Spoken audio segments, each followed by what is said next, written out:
2026 is going to be a really big year for Royal Caribbean, and I've got 7 different things that are happening in 2026 that you should be aware of up next.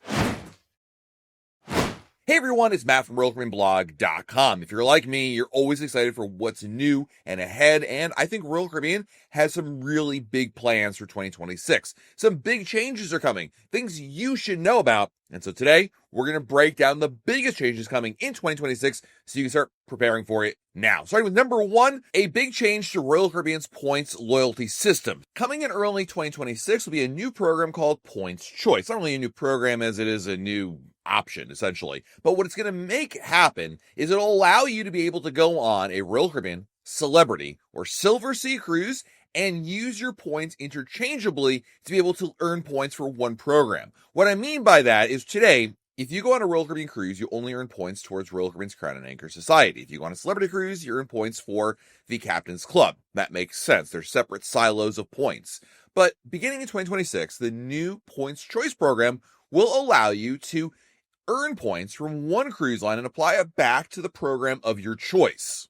This means you'll finally be able to apply loyalty points to the brand that you prefer, regardless of which brand you're sailing with. This really enables a lot of cruisers, in my opinion, to be able to enjoy cruises on, a Celebrity cruise, go to the Galapagos, go on a 27-night cruise on Silver Sea, or basically just go beyond what Royal Caribbean has to offer without worrying about losing out on Crown and Anchor points in order to get closer to Diamond.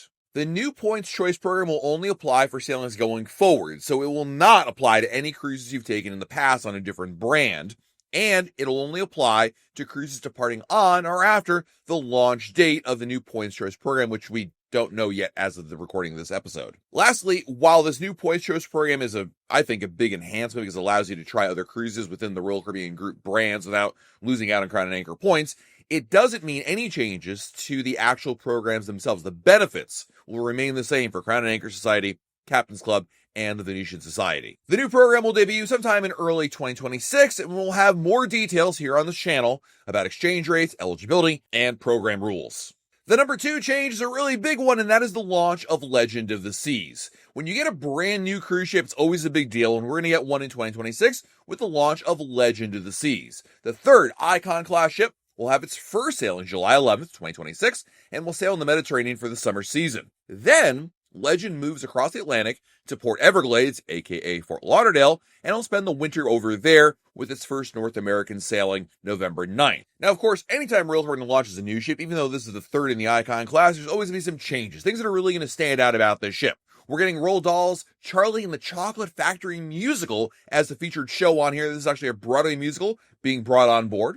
We're going to have the Royal Railway Legend Station, which is the immersive train car restaurant that was first introduced on Utopia of the Seas and will now be on Legend of the Seas. I actually got a chance to preview a test version of this at Royal Caribbean's headquarters, and I'm really excited for this because this particular restaurant is going to offer a journey across Asia into Europe following Marco Polo's journey, and that means different cuisines from different regions. Very excited for this one. Also, speaking of restaurants, you'll find the Hollywood Land Supper Club on board Legend of the Seas. This is the elevated, super fancy restaurant experience that has jazz music, dining, and paired cocktails with it. And while the supper clubs on Icon and Star of the Seas had a New York theme and Chicago theme respectively, here on Legend, we're going to have a classic Hollywood theme, going back to the golden age of Hollywood of the 1930s, 40s, and 50s.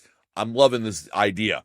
We're also going to get a reimagined Surfside and new Aquadome market options. They're actually going to replace all the food hall stalls with all new options. So it's going to be a really big deal. And of course, with the new ship, there's a lot of fanfare that comes with that. It's really something most Royal Caribbean superfans always take note of. And I know that Hannah, who's watching in Guilford, Connecticut, can't wait to try Legend of the Seas. In 2026, I've got for number 3 and 4, 2 different beach clubs opening up, which is really tremendous. Now, we're going to get 2 beach clubs opening around the world in 2026. The first beach club is actually going to open at the very end of 2025 in Nassau, Bahamas, so we'll cover that as well. But technically, as we're talking about 2026, we're going to get 2. First of all, we'll get one in Cozumel, Mexico, and that'll be opening in December of 2026. Now, Cozumel's beach club is really about providing the best beach day, whether you're spending it in the beach or the pool, with lots of sun, food, and culture. And don't forget, There'll also be heated pools and a fabulous beach there. Now, all beach clubs have an extra cost to go to them. Think of it like a shore excursion that's built and run by Royal Caribbean. The one in Cozumel is about 10 minutes away from where the cruise ships dock there. If you've ever been to Playa Mia, that's the location of where they bought it. They're actually going to demolish the whole thing and build a whole new one there, but you'll be able to access it by bus, taxi, and water transportation. There will be a swim bar along with the side that's toes in the sand that stretches over the beach. Plus, details haven't been fully released yet, but Royal Caribbean is really adamant it's going to deliver the best beach day. The other beach club opening in 2026 will be over in Europe. Royal Beach Club Santorini will open for the summer of 2026. This is a brand new announcement by Royal Caribbean to offer something in Europe in the Greek Isles. Unlike Cozumel, they're not demolishing the entire area and building it from scratch. Instead, it appears they're taking over an existing beach club and enhancing it. But Royal Caribbean describes it as, quote, they'll welcome vacationers from Royal Caribbean and Celebrity Cruises and combine the breathtaking volcanic beaches of this iconic Greek island with the company's signature experiences alongside the vibrant Grecian spirit and culture to create the ultimate Santorini experience. Just like the beach club in Cozumel, admission here is all-inclusive. You'll have access to the beach, complimentary dining, umbrellas, loungers, and Wi-Fi. And something different about this particular beach club is every booking that you get here, every day pass, includes a scenic ferry tour along Santorini's coastline, plus stops in the picturesque towns of Oaia and Fira. We're up to number 5 of changes coming in 2026. Actually, this is going to be 3 within 1, and that is Royal Caribbean is amplifying, enhancing, upgrading 3 of its current cruise ships out there. In early 2026, 3 cruise ships will go in for dry dock to get upgraded. These are Ovation of the Seas, Harmony of the Seas, and Liberty of the Seas. Now, Royal amplifications mean they're going beyond a simple dry dock, maintenance work. They're going to get new restaurants, activities, suites, and maybe even some more surprises on board. The purpose is to really elevate these ships so that they kind of meet the standard that have been set by newer ships that have come since then. The reason being excited for these changes, it'll really enhance these ships because when newer ships comes out, it can sometimes feel like older ships, kind of like our, been there, done that, and they don't feel as good, if you will. But amplification work can really make a big difference. To give you an example of what to expect, Ovation of the Seas will be getting new pool deck, the addition of Izumi Teppanyaki, Giovanni's Italian Kitchen, Starbucks, and the Pesky Parrot.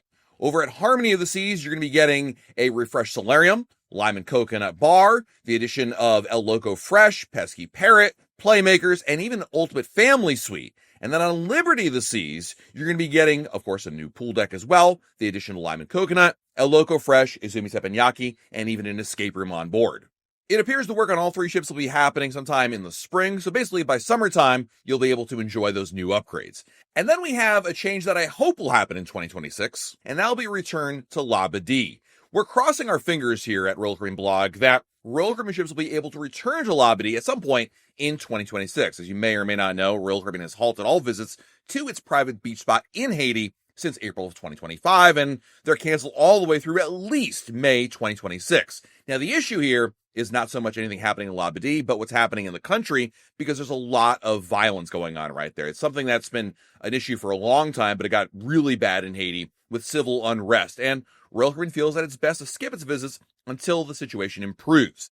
Now, the cancellations were made in an abundance of caution, according to the cruise line, but there's no indication if visits will resume. While this isn't the first time Labadee has been shut down due to problems within Haiti, it is definitely the longest duration of continuously skipping visits there. So if you have a cruise booked that is scheduled to visit Labadee, I would caution there's a chance your stop could be canceled. Cruises that previously included Labadee, but then got rerouted, went to places like Turks and Caicos, Grand Cayman, or Cozumel. So hopefully we'll see ships coming back there sometime in 2026.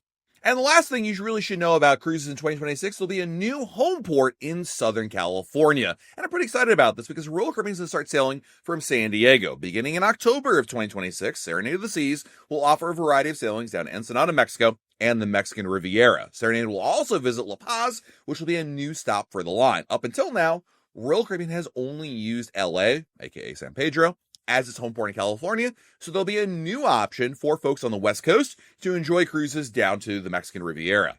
So there you have it, a number of big changes coming to Royal Caribbean in 2026, and let's be real, this is just the ones we know about. As the year progresses, there could certainly be more. Of course, I'll share all the information I know about it as soon as I know about it here on our channel, but let me know in the comments below, what are you most excited about for 2026? Will you be booked on Legend of the Seas? Are you going to check out one of the new beach clubs? Or are you going to be looking for something else that we haven't even talked about here that I should have mentioned on this video? Let me know in the comments below. While you're down below our video, hit the like button, subscribe to our channel, and turn on notifications. That way, YouTube lets you have a brand new video to share. This has been Matt from RoyalCaribbeanBlog.com, and we'll talk again real soon.